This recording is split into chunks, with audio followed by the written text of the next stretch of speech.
Poder estar no ar, e hoje eu tenho o prazer de receber o Dr. Edson Ribeiro, psicanalista com 25 anos de experiência, presidente do Conselho Brasileiro de Psicanálise Clínica. Dr. Edson Ribeiro, prazer receber o senhor. E eu poderia me alongar aqui, ele também é capelão da Suprema Corte de Nova York e muito mais. Seu currículo é muito bonito e hoje a gente vai falar muito sobre desenvolvimento humano e como a mente humana influencia o nosso comportamento, enfim, tudo que está ligado à vida, que é uma parte muito importante e vai ser um podcast com muito aprendizado profundo. Doutor Edson, é um prazer receber o senhor aqui. Prazer é meu, André. Eu espero poder, nesse tempo, esclarecer algumas coisas para ajudar que nós estamos vivendo hoje numa sociedade doente. Verdade. Olha, a pauta, quando eu li a pauta, me agradou muito, porque tem temas assim, super interessantes, profundos, de entendimento sobre como a sociedade está hoje, comportamento, etc. Doutor Edson, eu queria conhecer um pouquinho mais o senhor e queria perguntar o que motivou a seguir uma carreira que combina psicanálise, administração, teologia e filosofia. Bom, eu trabalhei muito tempo com igreja, com gente, e durante esse período eu entendi que nós vivemos hoje numa sociedade, tanto em qualquer que seja o lugar, principalmente igreja.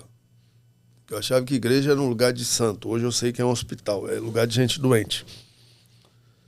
E aí eu fui até Nova York, fiz um curso de especialização de pós-graduação em análise de mercado. E aí, voltando dos Estados Unidos, eu resolvi então fundar a BPC, que hoje já tem 25 anos no mercado. E depois, então, deixei ela mais a cargo de algumas pessoas de minha confiança e trabalhei com o conselho, para poder ajudar dentro desse período e tentar entender a mente do ser humano e o motivo que leva as pessoas a cometerem tantas situações, tantas barbaridades. E nesse período também eu tive uma questão que meu consultório era em frente à ponte. Em Vitória, né? Em Vitória, e eu já vi pessoalmente, às vezes, 3 pessoas por dia pularem da ponte. Então, comecei a mergulhar nessa questão da prevenção do suicídio, me especializei também em hipnose, regressão, progressão, limpeza de emoções. E aí dediquei a minha vida, além de cuidar de mim mesmo, é lógico, de ajudar as pessoas a encontrarem uma solução melhor para pelo menos minimizar a situação que nós vemos hoje. Que não é só no Brasil não, tá? É o mundo hoje inteiro. Tem países, inclusive, que estão importando profissionais da área de saúde mental. Eu queria seguir aqui e perguntar, o inconsciente pode realmente ser acessado através da terapia? E como você descreveria esse processo? O inconsciente é um elemento selvagem. Eu costumo dizer que é um elemento selvagem. Quanto mais você mergulha, mais coisas você traz. Segundo a teoria de Jung, que fala do inconsciente coletivo, nós herdamos até a 5ª geração. Então, é o que ele chama de herança de memória genética. Se você não sabe, está aí no seu inconsciente até a sua 5ª geração. Então, por exemplo, você conhece seu tataravô? Não, eu não conhecia. Mas em uma hora eu posso levar você a falar com ele, ouvir a voz dele, sentir a presença dele, e não tem nada a ver com religião. Entendi. Até porque psicanálise é ciência e não pode misturar com religião. Sim. Mas está tudo no seu inconsciente. Interessante. Qual é a diferença mais marcante entre os pensamentos conscientes e pré-conscientes? Bom, o consciente, a gente tem que entender o seguinte: o consciente ele é lógico. O inconsciente é ilógico. O consciente é racional, o inconsciente é irracional. E o consciente ele é temporal, o inconsciente é atemporal. O que eu quero dizer que é atemporal? Ora, a única coisa que está presa a limite de tempo e espaço é no meu corpo. Se eu falar tenho que ir até o banheiro, eu tenho que me levantar e ir até o banheiro. Tenho que ir até minha casa, eu tenho que levantar, pegar meu carro e ir até minha casa. Agora, o inconsciente eu desloco ele. Eu posso levar tanto para trás como para frente. Porque ele não está preso a limite de tempo e de espaço. Por isso tem muitas outras teorias aí, que eu não quero entrar no termo religioso, mas que acreditavam e que falavam de vidas passadas. que, na verdade, segundo a ciência, está aí no seu inconsciente. Então, tudo que você é hoje, você é consequência não só da sua existência, porque o consciente está limitado à sua existência, desde o momento que você nasceu até o momento que você existe hoje. Agora, o inconsciente, você herdou tudo. Então, você herdou desde o seu pai, do seu avô, do seu tataravô, até a sua quinta geração, você herdou. Então, eu posso apresentar, às vezes, um sinal que não vem da minha história de vida. Quantas pessoas eu tratei que a vida dele, o camarada tinha tudo para ser feliz, para ser bem-sucedido, mas não conseguia. E aí, quando eu mergulho no inconsciente dele, eu descubro que na herança familiar dele, ele vinha de uma herança de uma família escrava. Então, ele dizia, mas como que eu tenho toda a oportunidade de ser feliz e não consigo, com tudo que eu tenho? Sim. Então eu tive que desconstruir, que aí é a parte da hipnose, da regressão, eu desconstruo a história antiga e construo uma nova história. Doutor, eu vou fugir um pouco da pauta, que o assunto é muito interessante, né? E eu quero aprender um pouco contigo também. Essa pergunta que eu te fiz e a tua resposta me despertou aqui uma curiosidade. Uma curiosidade até simples para você, mas eu fiquei curioso. Dentro do consciente, do inconsciente, existe uma métrica que tem assim, o quanto tempo do nosso dia a gente está mais dentro do consciente, em percentuais, né? E quanto tempo do dia que esse inconsciente ele influencia as nossas decisões? Isso é muito variável. Vou te dar um exemplo. Eu tratei um sujeito que trabalhava embarcado no navio da Petrobras. Ele dizia que quando ele começava a atravessar de uma ponta do navio até chegar a outra ponta do navio, ele mudava 6 vezes de emoções. Então, o consciente, ele é lógico. Então, depois nós vamos entrar nesse assunto, eu tenho que saber controlar o consciente, entendendo que nós vamos entrar nessa pergunta logo na frente, falando sobre id, Sim. ego e superego. Sim. Então, como que o sujeito pode dominar, ter o domínio próprio, para não ser conduzido pelo inconsciente? Vou te dar um outro exemplo clássico. Minha saudosa avó dizia o seguinte, você tem como impedir que um pássaro pouse na sua cabeça?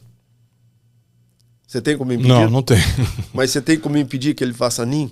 Sim, claro. Então, assim é o inconsciente. Eu posso estar sentado na varanda do meu prédio, tendo uma vista maravilhosa, e de repente surge uma memória do inconsciente. Eu não tenho controle. Agora, eu não vou permitir que ele faça ninho. Então, o consciente, nesse momento, ele vai ter que agir, porque senão vai precisar de um trator para me tirar dali. Entendi. Interessante a visão. Bom, vamos lá. Eu até tenho uma pergunta aqui sobre, que eu vou passar por ego, mas depois a gente vai entrar naquela de ego e de superego. Então, vamos lá. Quais mecanismos de defesa são mais comuns nas pessoas e como o ego usa essa estratégia? A maioria das pessoas, elas têm a questão, e o dado não é meu não, é científico. Ok. Que eu não trago dado meu, eu trago dado científico. As pessoas que não sabem superar a procrastinação, os mecanismos de defesa, o boicote pessoal e o tempo fútil estão jogando 30% da sua vida fora. Então vou te dar um exemplo, por exemplo, que eu gosto de trabalhar com exemplo. Claro. Eu trato uma mulher que mora em Copacabana. Bom, ela mora em frente ao calçadão. Deve lá o apartamento valer uns 4 milhões. Um duplex lá em frente ao calçadão.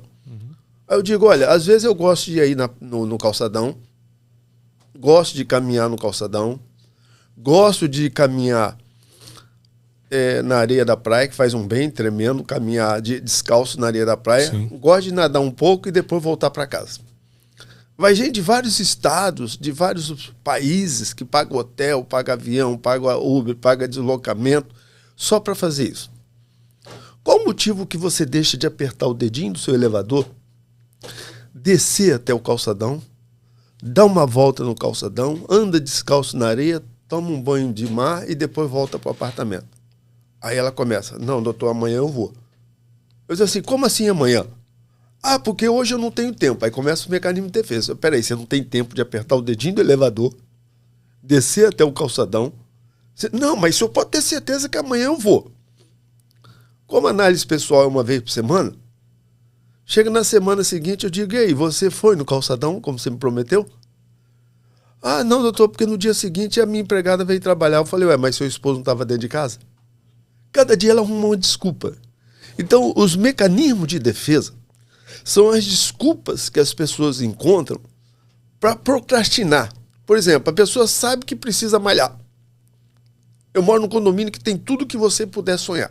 Tem uma piscina gigantesca que tem passarela para atravessar. Em frente a essa piscina tem uma academia melhor do que muita academia.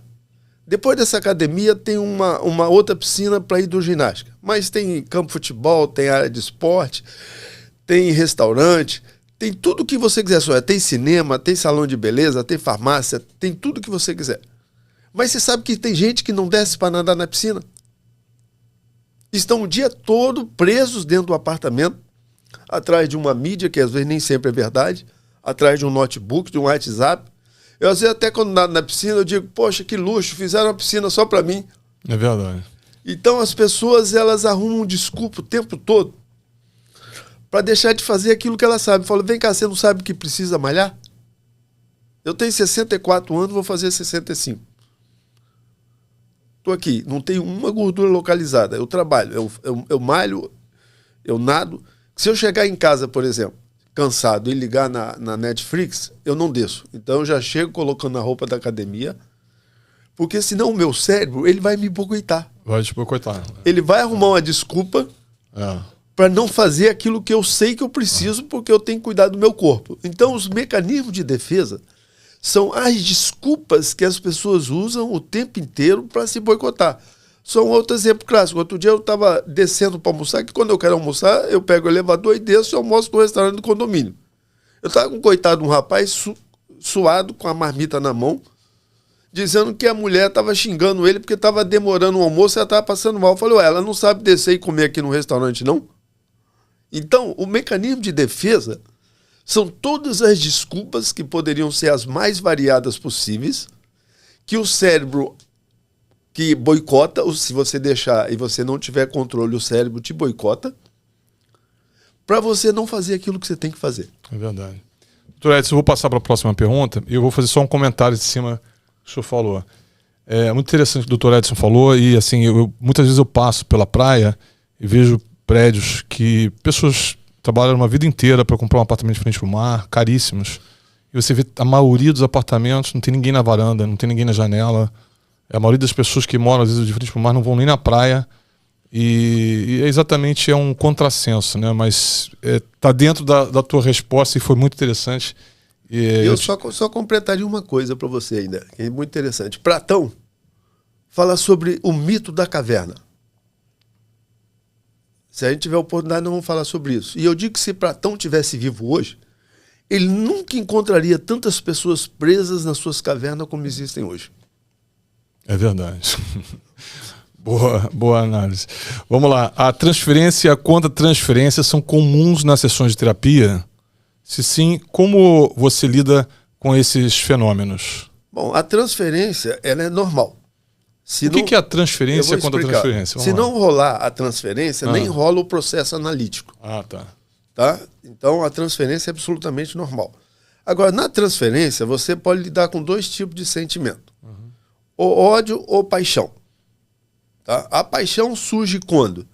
Todas as vezes que ocupa a falta da pessoa. A pessoa se apaixona não pelo que eu sou, mas pelo aquilo que eu represento.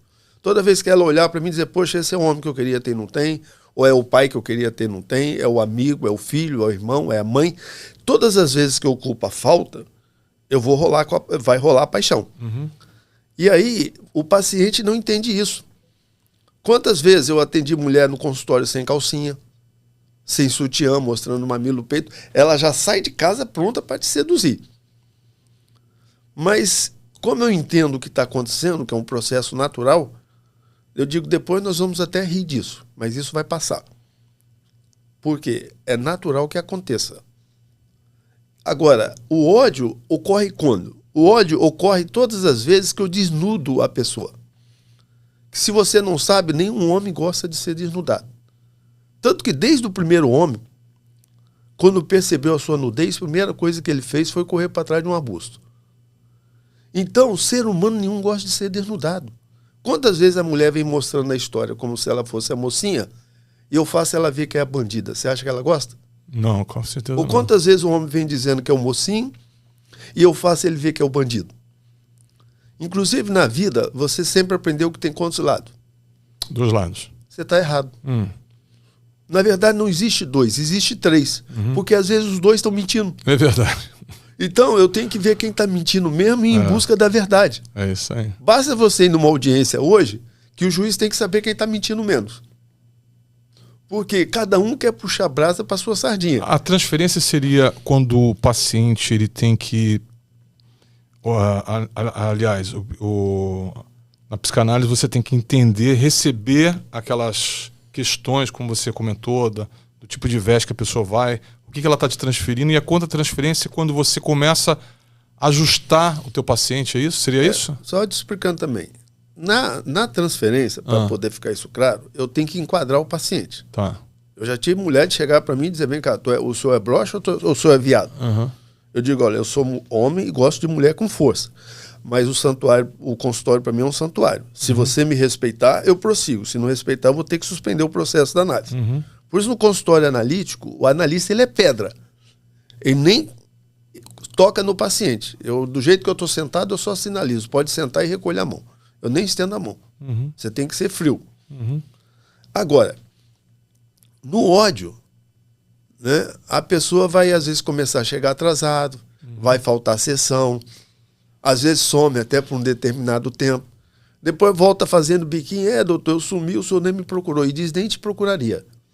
Porque é você que vem até mim, não sou eu que vou até você. Então, na transferência, só para isso ficar bem claro, eu enquadro o paciente. Freud teve que enquadrar o paciente. Sim. Freud chegou para o paciente dele e diz, olha, desde que nós não tenhamos relação sexual, eu continuo sendo seu psicanalista, você é minha paciente. Então, muitas vezes, você tem que enquadrar o paciente. Uma vez eu fui ajudar uma mulher a levantar do divã, quando ela levantou a mão, ela falou, nossa, só de pegar na sua mão eu fiquei toda molhadinha. Eu falei, você tem que dizer isso pro seu marido, pro seu homem. Aqui eu quero respeito. Então você enquadra. No ódio, eu respeito. Eu deixo ele à vontade, quando ele quiser voltar, ele volta. Agora sim, vamos lá então. A transferência, você tem que entender que ela é absolutamente normal. Vai acontecer? Vai. De cada 10 mulheres que você atende, 8 se apaixonam por você. Agora, a contra-transferência ela é fatal. Porque a contra-transferência é um sentimento do analista para o paciente. Enquanto a transferência é um sentimento do paciente para o analista, tudo bem. Agora, do analista para o paciente é fatal. Entendi. Então, eu não posso me envolver. Você tem que entender que psicanalista é pedra. Pedra não sente, pedra não se envolve, pedra não se emociona. Eu tenho que saber ouvir, eu tenho que saber elaborar, mas eu não posso me envolver com o paciente. Vou até te fazer uma pergunta em cima disso. Você já ouviu a história de alguém, e tem gente que sabe contar a história muito bem contada, Sim. que quando ela terminou de contar a história, você pensou, puxa vida, se eu pudesse fazer alguma coisa por essa pessoa, eu faria. Já aconteceu isso contigo? Já, claro. Mas no consultório não pode. Então, quando eu digo de envolvimento, eu não digo só envolvimento sexual, não. Porque enquanto Freud enquadrou o paciente, Jung se envolve com a paciente. E se eu for te falar o tanto de profissional que infelizmente se envolveu com o paciente, isso é trágico. Então, a contransferência, eu até brinco com os meus alunos. Olha, se você sentir qualquer coisa pelo paciente, pode ser o que for. Eu não posso ter pena, não posso ter dó, eu tenho que ser frio. E o envolvimento emocional, ainda te falo para você, é pior do que o sexual. Porque o sexual eu posso ter uma relação com a mulher e amanhã nem querer olhar para a cara dela. Mas o emocional, meu amigo... Então, eu tenho que treinar o profissional para ele ser frio. Entendi. Porque, eu digo, você tem que andar com o termômetro na blusa. Se a temperatura aumentar, me procura imediatamente. Porque, olha que eu citei para você, Jung, um dos pais da psicanálise, se envolve com o paciente. Então, não pensa que o psicanalista é imune, não. Então, ele tem que ser blindado. Por isso, eu tenho orgulho de dizer, estou 25 anos e nunca me envolvi com o paciente. Ele tem que ser blindado para não se envolver. Agora vamos para um outro tema muito bacana que a gente conversou até, a gente fez um pré-podcast.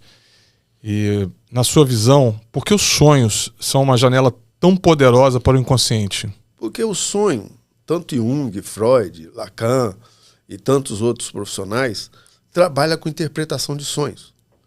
Porque o verdadeiro sujeito você não vai conhecê-lo acordado. Porque acordado tem as defesas. Não pensa você que o paciente vem de peito aberto, não. Então, o verdadeiro sujeito você conhece enquanto ele está dormindo. Freud até dizia o seguinte, né? Em relação a isso, que no sonho é que você conhece quem você está tratando. Porque tem pessoas que negam até para si mesmo o tipo de sonho que teve. Porque você tem que entender que quando você está sonhando, tudo é real. Então, eu tenho que descobrir qual a intenção da pessoa no sonho. Vou te dar um exemplo. Uma mulher tem um sonho que estava tendo uma relação sexual com o marido e quem aparece é o vizinho. Ou quem aparece é o amigo de trabalho, ou é o colega de escola. Aí a pergunta que eu preciso entender é o seguinte, eu vou dizer na hora que você estava dormindo, porque eu sei que acordado a sua resposta é outra. Na hora que você estava dormindo, quando você sonhou que estava tendo uma relação com seu marido, mas quem apareceu foi o vizinho, um amigo de trabalho, qual era a sua intenção enquanto você estava dormindo? Ah, doutor, eu jamais trairia meu marido, não tinha intenção nenhuma. Ou eu já estava intencionada. Opa! Outra coisa que eu entendo é a carga de emoções. Por exemplo, a carga de emoções que você tem enquanto você está dormindo é tão forte porque enquanto você está sonhando tudo é real. Uhum. É tão real que você sabia que tem homem, tem mulheres também, mas homens a maioria. Você sabia que tem homem que ejacula enquanto dorme? Aí se você acorda do lado da sua mulher ejaculada, ela vai dizer, meu amorzinho, estava sonhando com quem? Você vai dizer que é com a amiga dela? É. Eu lá lido com muito líder religioso, né? E eu não sei o motivo, às vezes muitos são casados até com mulher feia. Uhum. E tem mulher que eles dizem, eles até é uma profissão complicada, que eu digo, eles dizem que chega lá na igreja, eles têm que ficar no alto do púlpito. E tem mulher que vai para a igreja, eles dizem que não vão nem com saia não, vão com paninho na cintura. Que lá de cima dá para você ver até a calcinha delas. E pior, aquelas que vão sem calcinha. Aí, ele sonha que está pegando a irmãzinha da igreja. Você acha que ele acorda do lado da mulher dele, a mulher diz, meu amor, você estava sonhando com quem? Ele vai dizer que era com a irmãzinha da igreja? É verdade. Então, o sonho, a carga de emoções que você tem, não sei se você já teve sonho de você querer acordar e não conseguir. Já. Para você ver. Tem gente que tenta até falar, se pudesse, eu tocava na pessoa que estava do lado para me acordar. Uhum. Porque enquanto você está sonhando, tudo é real. Então, a intenção e a carga de emoções que a pessoa tem enquanto dorme é que precisa ser entendida. E entender que eu vou ter que explicar à minha paciente, por exemplo, que o inconsciente é irracional. Eu digo, olha, às vezes você estava chegando em casa, você viu aquele homem bonito, ou você chega, está vendo aquela vizinha que você está a fim de pegar, o seu inconsciente vai e grava a imagem. Aí, na hora que eu estou dormindo, eu sonho que estou pegando a mulher.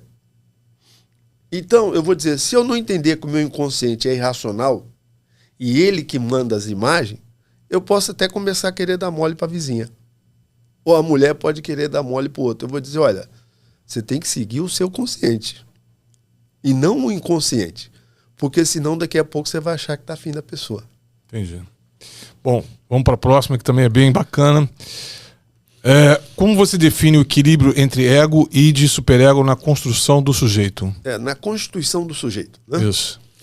Veja bem, você tem que entender que o id são os instintos mais internos que existem dentro de cada um de nós. Então, todos os instintos, por mais diferentes e rebeldes que são, eles existem em nós. Uhum. Agora, o ego é o eu. É o que eu tenho que ter controle. O superego é aquilo que dizem que eu devo ser. Então, a vida inteira, a gente às vezes foi criado as pessoas dizendo o que a gente tem que ser. Então, o superego, eu costumo até dizer, se o superego for grande demais, a pessoa vai entrar em angústia.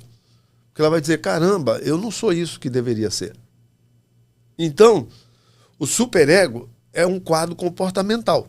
Às vezes, desde criança, a criança já nasce a pessoa querendo projetar na criança o que ela quer que a criança seja.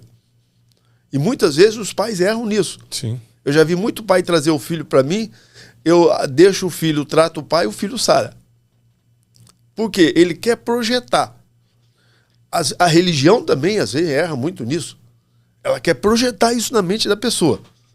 Então o superego é tudo aquilo que dizem que você deve ser. Então o que eu preciso fazer?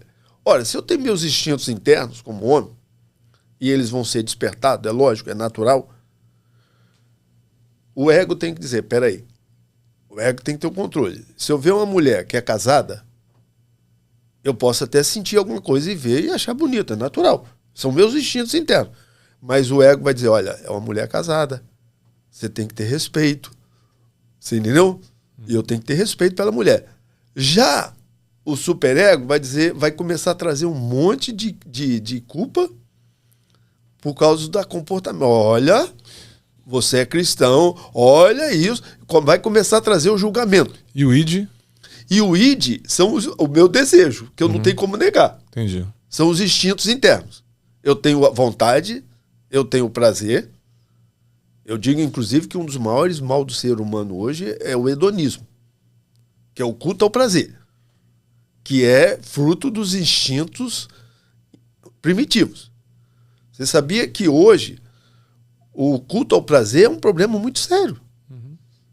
E então, inclusive, ficou muito evidente, principalmente na Inglaterra, quando estava aquela questão do coronavírus, que estava tendo blackout, que todas as pessoas estavam sendo orientadas, principalmente na Inglaterra, que foi uma das que ficou mais evidente, principalmente a juventude.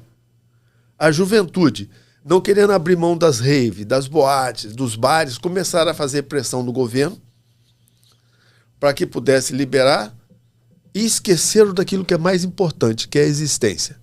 Então, quando eles, além, não pegavam coronavírus, às vezes levavam para o pai e para a mãe. Então, o hedonismo é um mal da humanidade. A pessoa sabe que aquilo não faz bem, mas ela dá ouvido ao instinto. Em vez de entender que o ego tem que mediar entre o instinto e entre aquilo que deve ser também. Porque se eu for dar ouvido a tudo aquilo que dizem que deve ser, por exemplo, eu tratei uma mulher que era cristã, evangélica, o marido também. Se o cara bebesse uma latinha de cerveja, ela criava uma confusão com o cara. Ela criava literalmente uma confusão. Não, você é cristão, é o superego. Você não pode tomar uma cerveja, não. Aí o camarada falou, quantas vezes eu vi o pastor sentado lá em Cabo Frio com uma garrafa de cerveja em cima da mesa? Quando ele está na igreja, ele diz que não pode beber. Mas quando ele está num lugar onde ninguém pode ver, aparece o verdadeiro sujeito. Conclusão, o cara abandona a mulher. Aí depois ela casa um cara que vomitava em cima dela de tanto beber. Então olha como que a pessoa tem que entender e saber separar muito bem as coisas, senão isso prejudica até o relacionamento. Verdade. Vamos para o próximo agora. Quais os maiores desafios ao lidar com o luto e a melancolia no contexto clínico? Olha, o luto, primeiro você tem que entender que o luto tem 5 fases e demora no mínimo 1 ano para passar.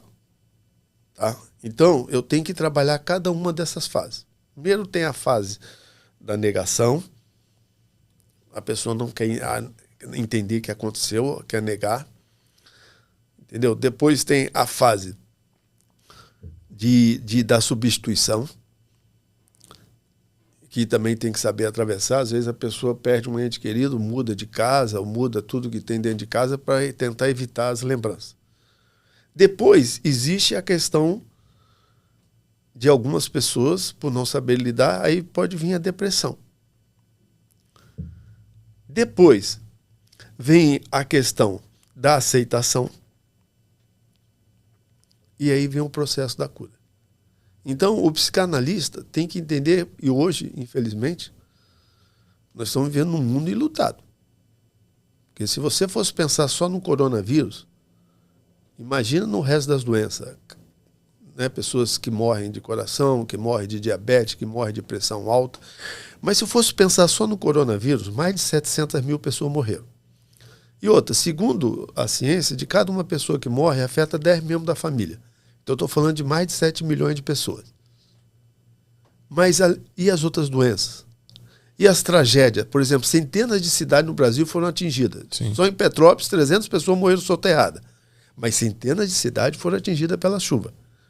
Que o homem está destruindo a natureza. Aí vem a questão dos acidentes, dos incidentes, da violência, que hoje é um problema muito sério também, a violência. As pessoas estão muito violentas. As pessoas estão perdendo a noção da realidade. Tem pessoas que estão ficando muito abrutalhadas, violentas, matam o outro por questão de nada. E se você for pensar nas guerras, né, nos maremotos, no Brasil tem vários estados em estado de alerta por causa da poluição do ar. Então nós temos que entender que nós estamos vivendo um mundo enlutado. E o psicanalista, se ele não souber separar as coisas, eu treinei já milhares de profissionais, mais de 7.000 profissionais eu treinei. Nós temos a média de 3.000 alunos estudando. Eu lido com gente o dia inteiro. E eu sei como que a perda, a maioria das pessoas não estão preparadas para lidar com a perda. Por exemplo, vou te dar um exemplo. Um pai, vamos pensar que nem ele, tem uma filha de 15 anos. Filha única, de 15 anos. Essa filha chega em casa de madrugada, bêbada, alcoolizada, drogada, com a roupa rasgada. O mínimo, o que o pai tem que fazer com ela? Tem que entender o que está acontecendo com ela. Mas a maioria vai dizer, vai conversar com ela, né? Só que ele foi discutir com a menina na varanda do prédio sem proteção. A menina tá com a cabeça tão cheia de droga, de álcool, que acho que não sabe nem o que tá fazendo. Eu vou entrar nesse tema agora. A menina se joga do prédio. Você imagina a cabeça do cara. Eu digo, em vez de você deixar a raiva passar, se tivesse deixado para conversar um outro dia, talvez não teria acontecido o que aconteceu. Sim, sem dúvida. Então, o luto é muito complicado. Exige muito preparo do profissional, principalmente nesse mundo enlutado que estamos vivendo hoje. Doutor Edson, as pulsões de vida e morte são um conceito central na psicanálise. Como esses impulsos impactam o comportamento humano? Repete de novo. As pulsões de vida e morte são um conceito central na psicanálise. Exatamente. Todos nós lidamos. Já é exatamente o que você estava falando agora. Né? Todos nós lidamos com a pulsão de vida e a pulsão de morte. Não existe um ser humano que não lida com isso. O que eu tenho que saber é controlar a pulsão de morte. Porque se a pulsão de morte sobrepõe sobre a de vida, é aí que a pessoa comete o suicídio. E eu trabalho 25 anos com prevenção ao suicídio. Quando eu falei, às vezes eu já via 3 pessoas por dia saltando da ponte. Então, e já vi muita gente chegar para mim, doutor, sorte que na hora eu não estava com uma arma na mão, eu não estava na frente de um caminhão, ou não estava em cima de um prédio. Porque, ainda vou te dar um relato muito interessante. A maioria das pessoas que tem medo de altura, eu já vi gente que diz que não pode nem se debruçar numa varanda de um prédio. Sim. Tem gente que quando chega na varanda até senta, não consegue nem se debruçar. Eu vou dizer para você, o medo dela não é de cair. Porque a varanda é preparada para proteger. Exatamente. O medo dela é de pular. Mas esse medo está no inconsciente ou está no consciente? Está nos dois. Entendeu? O medo dela é de pular. Então tem gente sendo na varanda até arreia no chão. Em função do quê? Ela está ali sendo tomada pela pulsão de morte. Então quando a pessoa começa a falar, a gente tem que tomar muito cuidado, que às vezes a pessoa acha que isso é besteira. Não é besteira, não. Quando a pessoa começa muito a falar que a vida dela não tem mais sentido, que ela pensa em se matar, que ela acha que a morte é uma saída, que não é. Pelo contrário, ela vai piorar a situação, porque depois ela vai ter que lidar com isso. Não é? Não pensa você que a morte é o resultado, não. Então, eu já vi tantos casos, por exemplo, vi um pai que a questão não é dinheiro, não. Tá? O camarada tinha muito dinheiro, mas porque a filha estava morando nos Estados Unidos e ele estava sentindo falta da filha, ele sobe em cima do prédio e se joga do prédio. Então, a pulsão de morte, nós temos que entender o seguinte, que ela pode surgir a qualquer momento. É impossível eu dizer como, mas eu posso começar a entender através do relato do paciente. Na minha vida, nesses 25 anos, eu só perdi 2 pacientes até hoje. Uma menina, inclusive, que era linda, lindíssima. Eu usava até as fotos dela nos outdoor como marketing, parecia uma miss. Cometeu suicídio da forma mais trágica que você pode imaginar. Você já viu esses banheiros de váscula? Sim. Ela amarrou uma corda na váscula do banheiro e como ela era uma mulher alta, qualquer momento que ela quisesse botar o pé no chão, ela colocava. Menina com 22 anos. se enforcou dentro do banheiro da casa, só porque, quando ela engravidou, geralmente a mulher modifica o corpo durante aquele período. E o marido dela era tão insensível que disse que se ela não emagrecesse, ele não continuaria com ela. Como ela já tinha um histórico também de ter sido abusada pelo pai e tudo isso, ela não suportando a dor e fazendo tudo quanto é regime para emagrecer, preferiu buscar o suicídio. Então, se você, em qualquer lugar que você estiver, se você sentir por um momento, eu diria que é impossível o ser humano dizer que nunca quis tirar a sua própria vida. Porque a gente lida com isso. Se você estiver passando um momento muito difícil da sua vida e você começar a ter esses impulsos de querer dizer que a sua vida não vale mais nada, não tem existência, começa a pensar em morte e o inconsciente é um elemento selvagem, procure um profissional imediatamente. Porque senão... E outra, eu ainda quero dizer para você, a questão do suicídio virou uma questão de pandemia. Segundo a Organização Mundial de Saúde, antes do coronavírus, 800 mil pessoas cometiam suicídio por ano. Depois do coronavírus, subiu para 1.200.000. Então você veja bem, e muitas às vezes adolescente. Outro dia mesmo eu estava em Angra dos Reis, um menino de 18 anos cometeu suicídio porque a namorada largou dele. Menino bonito, lindo, de 18 anos comete suicídio. Então, aí às vezes a família fica surpresa. Eu até costumo dizer, André, a gente tem que estar sempre ligado nos sinais. Porque se você não observa os sinais, você vai falar só da tragédia depois. Então, se eu começar a perceber qualquer tipo de sinal, se eu tenho uma filha, ela começa a falar em morrer, começa a falar que a vida não tem sentido. Opa, eu preciso imediatamente agir. Até porque ela está lidando com a pulsão de morte e se eu não socorrer, eu posso perder. Eu vou puxar um novo tema aqui agora, que é sobre dependência emocional. Vou fazer a pergunta ainda, mas antes eu vou fazer um comentário. Isso que o senhor está falando é tão importante que o algoritmo das redes sociais, hoje, a gente tem que, às vezes, evitar falar essa palavra, né, e falar sobre tirar a vida. Porque os algoritmos leem e, às vezes, até tiram do ar alguns programas que estão instruindo, porque esse é um problema global, né? Infelizmente, o que a gente acabou de falar é uma realidade crônica, né? Agora vamos para um outro tema também muito impactante, muito importante, que é como atuar com uma pessoa que é dependente emocional. Olha, eu vou te falar um negócio para você. Eu tenho até um vídeo no YouTube que eu faço a pergunta: independência emocional ou morte? O que você prefere? Independência emocional. A maioria das pessoas que não sabe lidar com independência emocional comete o feminicídio, o suicídio e o homicídio. Então eu gosto muito de Erich Fromm. Erich Fromm é o pai da cultura americana. É uma das escolas modernas de psicanálise. Ele diz o seguinte: você quer estar bem com você mesmo? Você quer estar feliz? Você quer estar realizado com você? Primeiro, rompe com todos os laços que te prendem. E 2, derruba as escórias que o sustentam. O que ele quer dizer com isso? Eu posso me relacionar com a mulher? Posso. Mas eu não crio laços emocionais. Porque se você cria laços emocionais, ou esses laços vão servir para te enforcar depois, ou para você cometer o feminicídio. Ou então o homicídio. Então, e quando ele diz derrubar as escórias que o sustentam, o que ele quer dizer com isso? Eu não vou deixar ninguém se escorar em mim, nem vou me escorar em ninguém. Eu tenho que aprender a andar em cima dos meus próprios pés.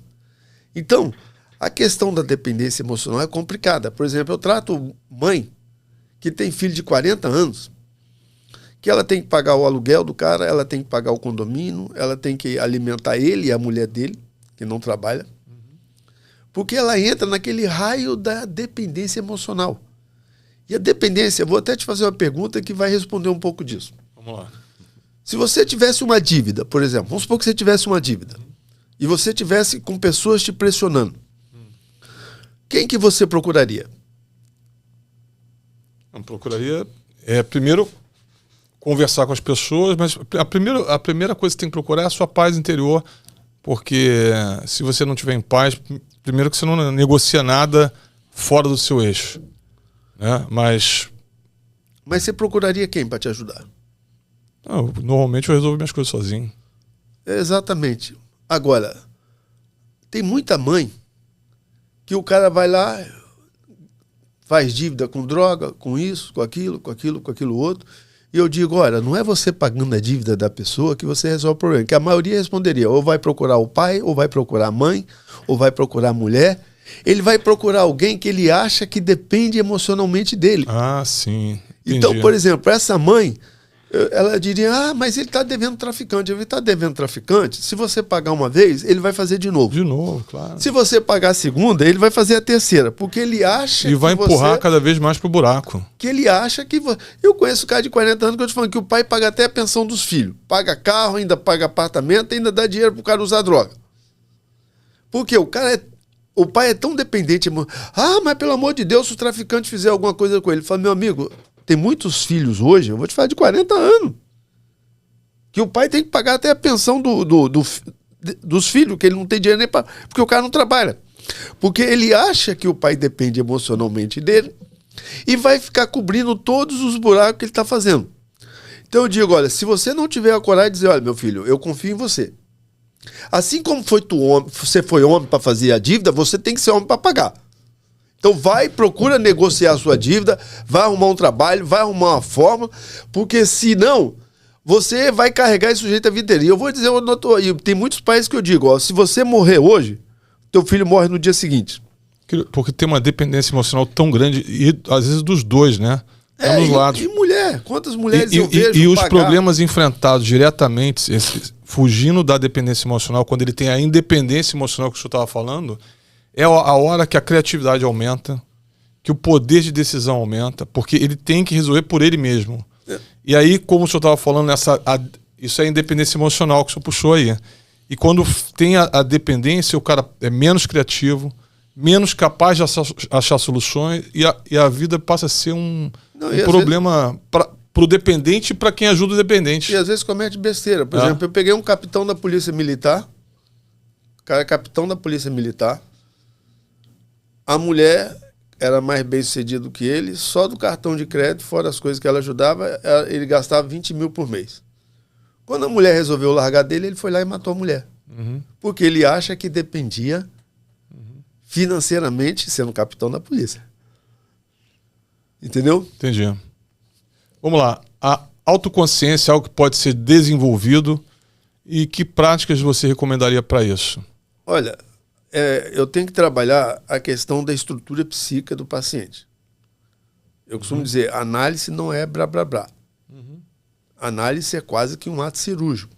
E, infelizmente, tem muito profissional que não sabe separar uma angústia de ansiedade. Eu vejo muita gente dizendo que é ansioso e não sabe nem o que é ansiedade.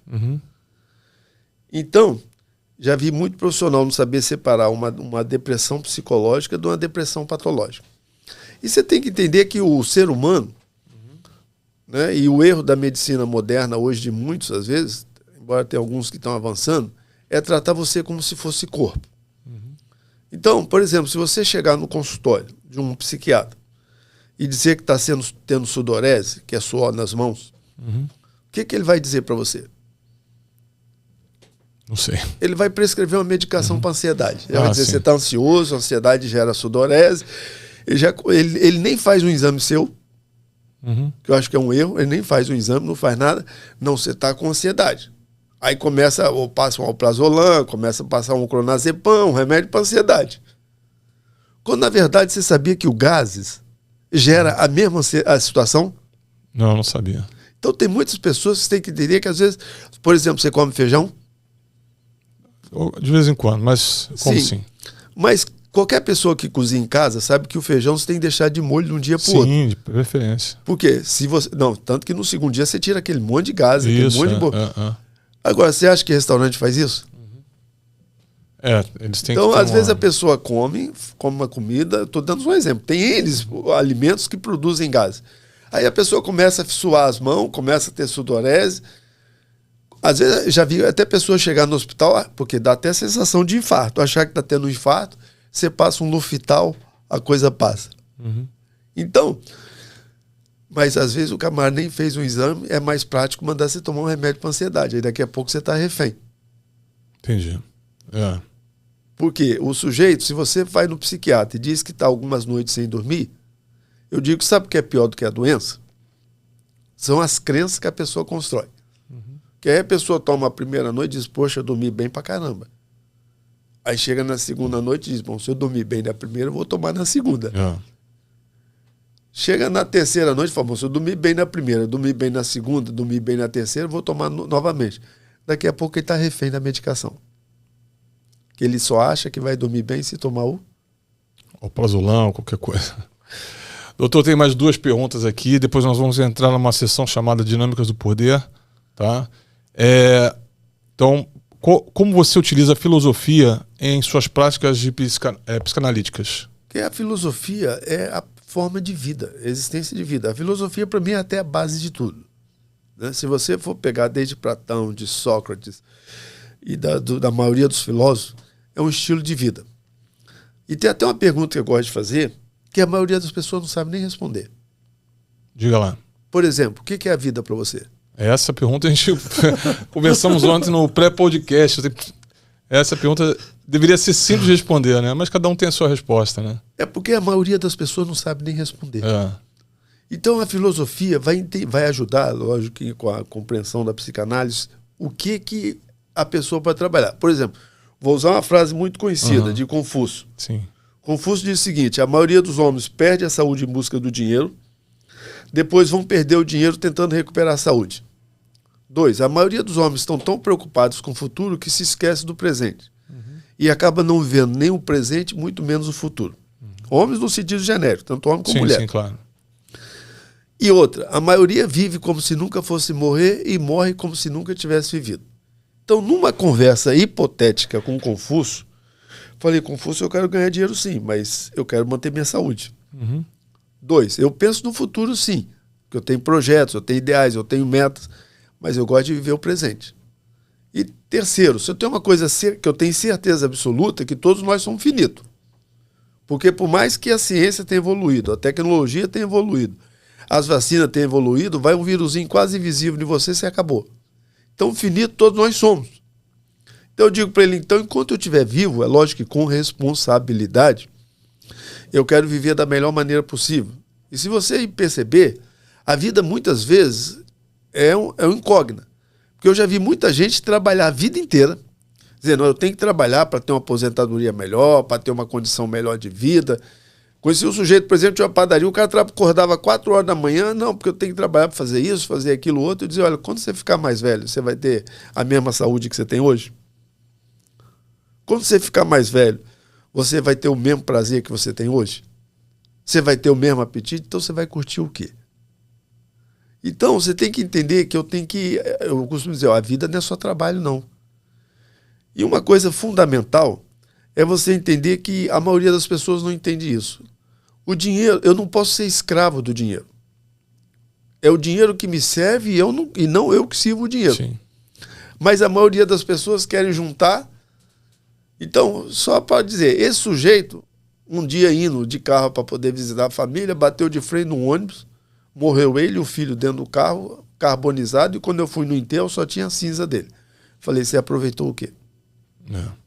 Então, a vida, você tem que entender que eu tenho que saber conviver. Eu gosto muito de um livro fino, de extrema inteligência, de Sócrates, que fala sobre a sabedoria de Sócrates. Ele tem um relato ali que quando Sócrates chegava no Mercadão, você imagina no Mercadão tudo o que você precisa para a sua sobrevivência. De roupa, de comida, de carro, de casa, tudo se encontrava no Mercadão. Aí quando Sócrates chegava no Mercadão, as pessoas diziam, Sócrates, o que você veio fazer no Mercadão? Ele dizia, olha, eu vim aqui ver tudo aquilo que as pessoas consomem e não precisa. Eu vou te falar para você, eu conheço mulher que tem mais de 20 metros de armário. O que ela tem de roupa, de sapato, de bolsa, que não tirou nem a etiqueta, eu digo, olha, amanhã quando você morrer, não é nem você que vai escolher a roupa que você vai vestir. Agora, quando fala em investir em si mesmo, a pessoa começa a medir. Ora, o maior investimento que eu posso fazer é em mim. Já vi muitas mães dizer, eu passei a minha vida inteira em função de filho, de marido, disso, daquilo. Quando eu olhei e vi alguém que existia aqui, que sou eu, a vida já tinha passado pela janela. Sim. Carolina de Chico Buarque de Holanda. Não sei se você já ouviu. Sim, já ouvi. Ô Carolina, porque tá tão triste? Todo mundo vê sua vida passar pela janela, só Carolina não vê. Eu digo, olha, amanhã não adianta vir querer cobrar dos filhos, não. Eu já vi muita mãe depois chegar, filhinho, mamãe abriu mão de tanta coisa pra você, ele vai nos pedir para fazer isso? Mas o que ele vai fazer é dar um tapinha no seu ombro, vai seguir a vida dele, e você vai falar, eu fiz o que da minha? Tem até uma obra interessante que diz lá, quando os filhos voam. Eu gostaria que o ouvinte lesse essa obra, quando os filhos voam, porque tem uma hora que os filhos vão voar. Sim. E você vai falar, eu fiz o que da minha vida? E às vezes até o marido voa também. Então, eu tenho que aprender que a pessoa mais importante que existe sou eu. Se eu não pensar em mim, eu não posso nem ajudar meu filho, não posso ajudar uma filha como eu devo ajudar. Então, primeira pessoa que eu tenho que aprender a amar, apoiar, ajudar e cuidar e tratar sou eu. Porque se eu não tratar de mim, não adianta eu cobrar isso de ninguém, não. Doutor, vamos lá. Quais são os cursos mais procurados do Conselho Brasileiro de Psicanálise Clínica e como eles contribuem com a formação para novos profissionais? Olha bem, até é bom você fazer essa pergunta, que eu costumo dizer, faculdade nenhuma forma ninguém. A pessoa que faz um curso e acha que é psicanalista está errada, porque o estudo é uma coisa contínua. Então, por exemplo, no Conselho tem um doutorado, que eu acho que é um curso excelente, porque a pessoa... Por exemplo, na maioria dos cursos de formação em psicanálise, a pessoa faz em torno de 560 horas. O de doutorado são mais de 1.200 horas. Então, uma pessoa precisa de buscar informação. Mas tem hipnose, tem regressão, tem progressão, tem como dizer adeus, que hoje, falando sobre o luto, como você dizer adeus de uma forma mais saudável, que você sofra menos. Nós temos lá também como lidar com TTAH. São tantos e tantos cursos variados. Temos lá como você tem a de dependência química, que hoje é um problema social também, que eu digo até que antigamente os pais tinham muita preocupação do filho não ter acesso às drogas. Hoje, essa preocupação não existe mais, porque em qualquer lugar que você está, você tem acesso às drogas. Eu tenho que saber o que está em cada tipo de droga e o mal que vai fazer no meu organismo. Então, esse curso de dependência química, tem até milhares de casas de recuperação no Brasil inteiro, que eu costumo dizer que é depósito de dependente químico. Porque ler a Bíblia faz bem? Faz. Orar faz bem? Faz.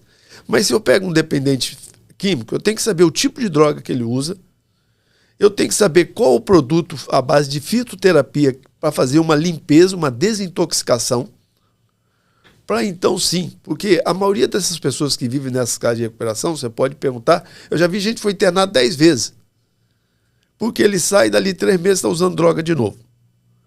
Então, ou eu faço um processo de desintoxicação, ou então ele vai ficar drogado o resto da vida, e outra família que sustenta, e ele vai ficar nessas casas de recuperação sendo sustentado pela família. Então, são vários e vários cursos que nós temos. Temos um que hoje está em alta também, que é sobre a inteligência artificial, que a maioria das pessoas confundem, que a inteligência artificial trabalha com algoritmo. Mas você tem que entender que o ser humano trabalha com neurônio. Você sabe quantos neurônios você tem? Não. Quantos neurônios? São 86 bilhões de neurônios. Você sabe o que é isso? Então, por mais inteligente que uma máquina seja, ela nunca vai conseguir ser igual ao ser humano. Então, até uma criança de 5 anos, se pegar a máquina, por mais inteligente que tem, ele pode confundir ela. Porque a inteligência artificial trabalha com algoritmo. O ser humano trabalha com neurônios.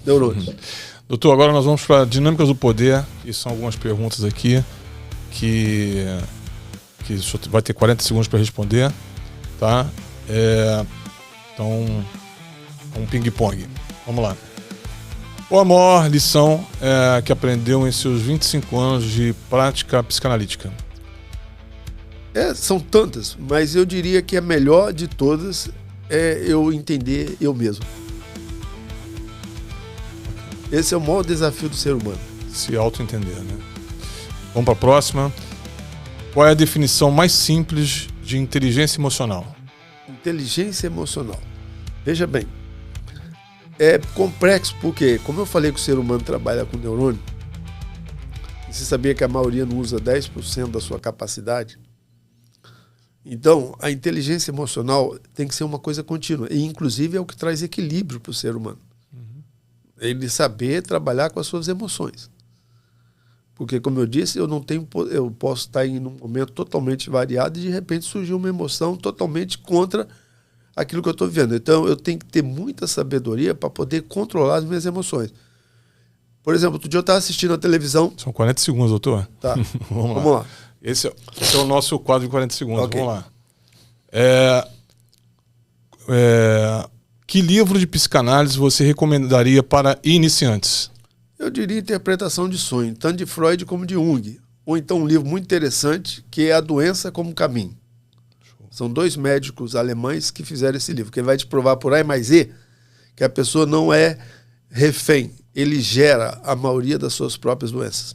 Maravilha. Ó, eu vou continuar fazendo as perguntas, são as perguntas com resposta de 40 segundos. Se alguma das perguntas que eu quiser até mandar um recado para a audiência, pode usar essa câmera aqui, tá? Vamos lá. O que você faz, o que faz uma pessoa emocionalmente inteligente se destacar?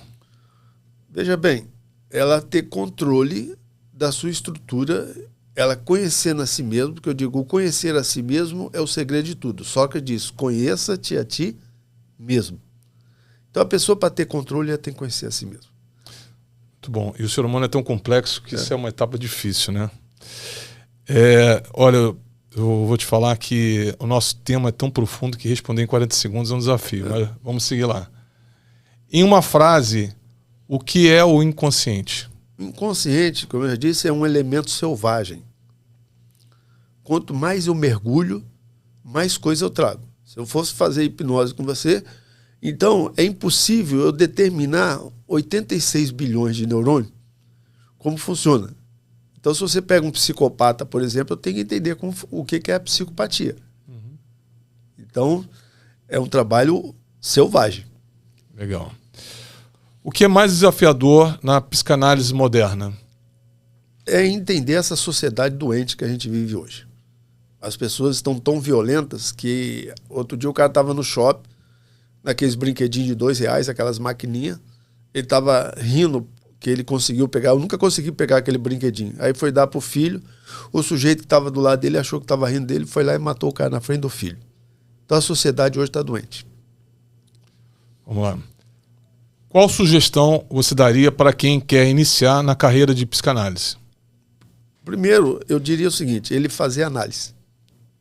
Análise não é luxo, é necessidade. Quando alguém chegava para Freud e dizia, olha, doutor, eu quero fazer parte do grupo psicanalítico, que trazia um monte de certificado, ele dizia, não quero saber o curso que você fez. Pegava uma caneta, um papel, me fala o nome do seu psicanalista. Então, eu trabalho há 25 anos, mas toda quinta-feira, 6h30, eu faço a minha análise. Muito bom.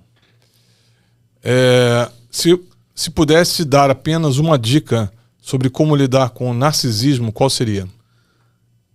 Uma dica. Para lidar é complexo com o narciso, né? Porque ele é abusivo.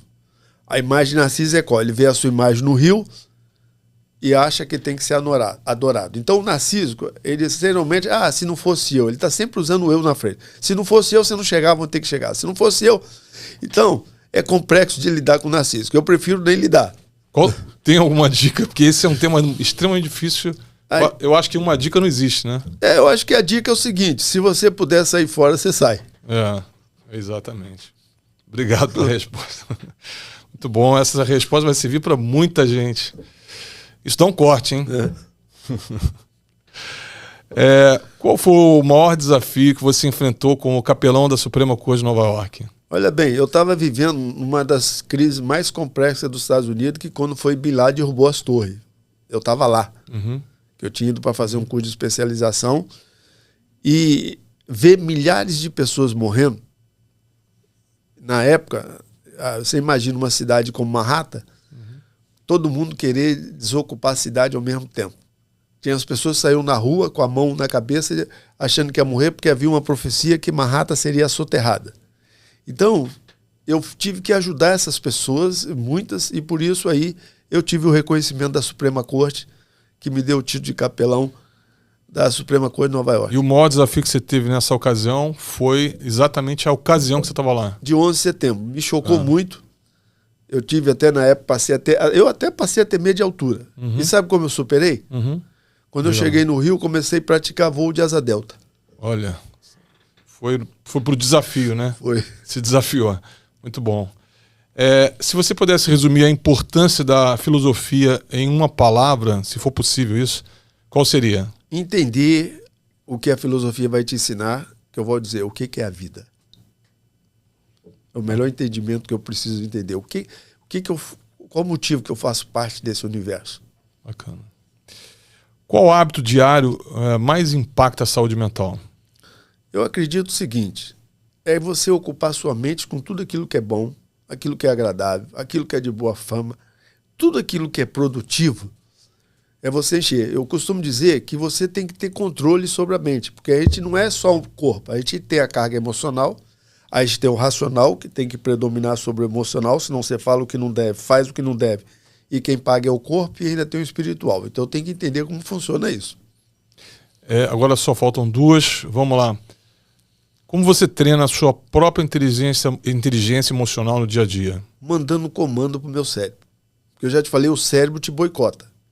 Então, eu tenho que o tempo inteiro, por exemplo, se surgir uma coisa, Brian, que é o pai da neurolinguística, diz, você tem o poder de sentir-se bem ou de sentir-se mal. Você é que decide.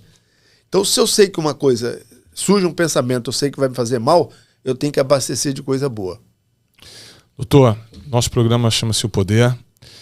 E queria saber do senhor, hoje, assim, o senhor pode dar duas definições se quiser, ou uma, como pessoa física ou como psicanalista. O que é o poder para você? Para mim, o poder, a primeira coisa, é o domínio próprio. Eu tenho que ter domínio. Eu costumo dizer que valente não é aquele que domina uma cidade, é aquele que domina a si mesmo. Então, o poder é você ter domínio sobre você. E segundo, é você ter responsabilidade. Então, se eu sou um sujeito responsável e tenho domínio próprio, eu vou conseguir ser muito mais feliz. Doutor, muito obrigado pela entrevista. A sua resposta sobre o que é poder foi poderosa. Só tenho isso para dizer. E agora para a câmera daqui do meio, queria agradecer a todos que assistiram o nosso episódio. Enfim, dava para a gente ficar aqui umas 3 horas falando. O assunto sobre a mente, como lidar com as emoções, etc. É um assunto muito profundo. As respostas são difíceis de serem rápidas, né? Mas a gente tem um tempo no programa. E em breve a gente pode estar aqui de novo, uma segunda rodada, porque esse assunto é muito importante e tenho certeza que as perguntas, muitas pessoas se fizeram as próprias perguntas que eu fiz aqui e gostariam de ouvir a resposta, e hoje vocês tiveram o prazer de ter o Dr. Edson Ribeiro aqui para compartilhar um pouco desse conhecimento com a gente. Obrigado, até o próximo programa. Dr. Edson. Falou. Eu que agradeço você e todos aqueles que vão nos ouvir e que consiga realmente, né, serem mais felizes, mais bem-sucedidos. É isso aí, muito obrigado. Que o bom de tudo, só dizendo, não é só ajudar a si mesmo, mas é ajudar o maior número de pessoas possível.